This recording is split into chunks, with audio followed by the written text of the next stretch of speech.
Mga taga-Galasya Kapitulo 2. Si Pablo at ang ibang mga apostol. Makalipas ang 14 na taon, muli akong pumunta sa Jerusalem kasama si Bernabe. Isinama ko rin si Tito. Bumalik ako sapagkat inihayag sa akin ng Diyos na dapat akong pumunta doon. Nakipagpulong ako ng sarilinan sa mga kinikilalang pinuno ng iglesia, at inilahad ko sa kanila ang magandang balitang ipinapangaral ko sa mga hentil.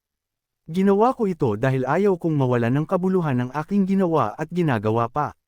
Kahit na isang Griego ang kasama kong si Tito, hindi nila pinilit na magpatuli ito kahit may ilang nagkukunwaring mananampalataya na nagtangka ng gayon.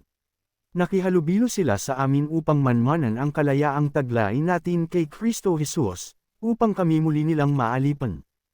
Hindi kami nagpailalim sa kanilang kagustuhan kahit isang saglit, upang maingitan namin para sa inyo ang tunay na kahulugan ng magandang balita.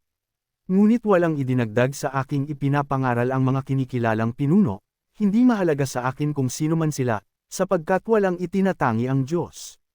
Sa halip, kinilala nila na ako'y pinili ng Diyos upang mang-aral ng magandang balita sa mga hentil, tulad ni Pedro na pinili naman upang mang-aral ng magandang balita sa mga Hudyo. Ang Diyos na nagbigay ng kapangyarihan kay Pedro na mang-aral sa mga Hudyo ang siya ring nagbigay sa akin ng kapangyarihang mang-aral sa mga hentil. Nakita ni na Santiago, Pedro at Juan, na mga kinikilalang haligi ng iglesia, na ako'y talagang binigyan ng tanging tungkulin na ito, kaya't tinanggap nila kami ni Bernabe bilang mga kamanggagawa. Pinagkasunduan namin na kami sa mga hentil mangangaral at sila namay sa mga Hudyo. Ang hiling lamang nila ay huwag naming pababayaan ang mga dukha, at talaga namang patuloy ko itong ginagawa. Pinagsabihan ni Pablo si Pedro. Nang si Pedro ay nasa Antioquia, harapan kong sinabi sa kanya na mali ang kanyang ginagawa, dahil bago dumating ang ilang sugo ni Santiago, siya'y nakikisalo sa mga hentil.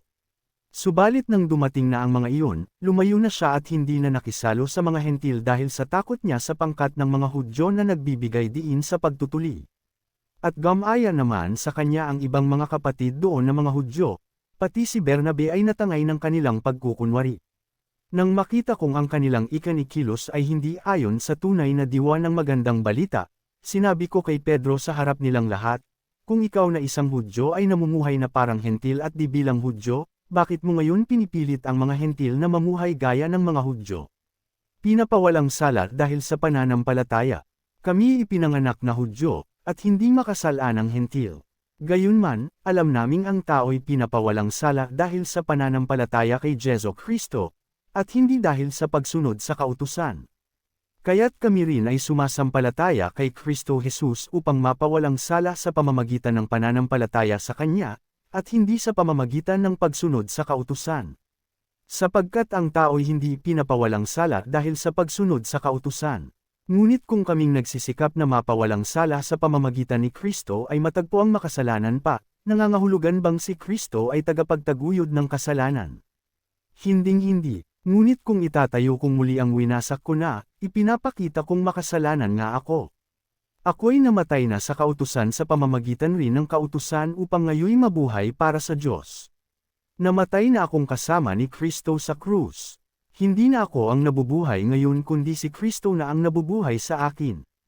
At habang ako'y nabubuhay pa sa katawang lupa, mamumuhay ako sa pananalig sa anak ng Diyos na umibig sa akin at naghandog ng kanyang buhay para sa akin. Hindi ko maaaring tanggihan ang kagandahang loob ng Diyos.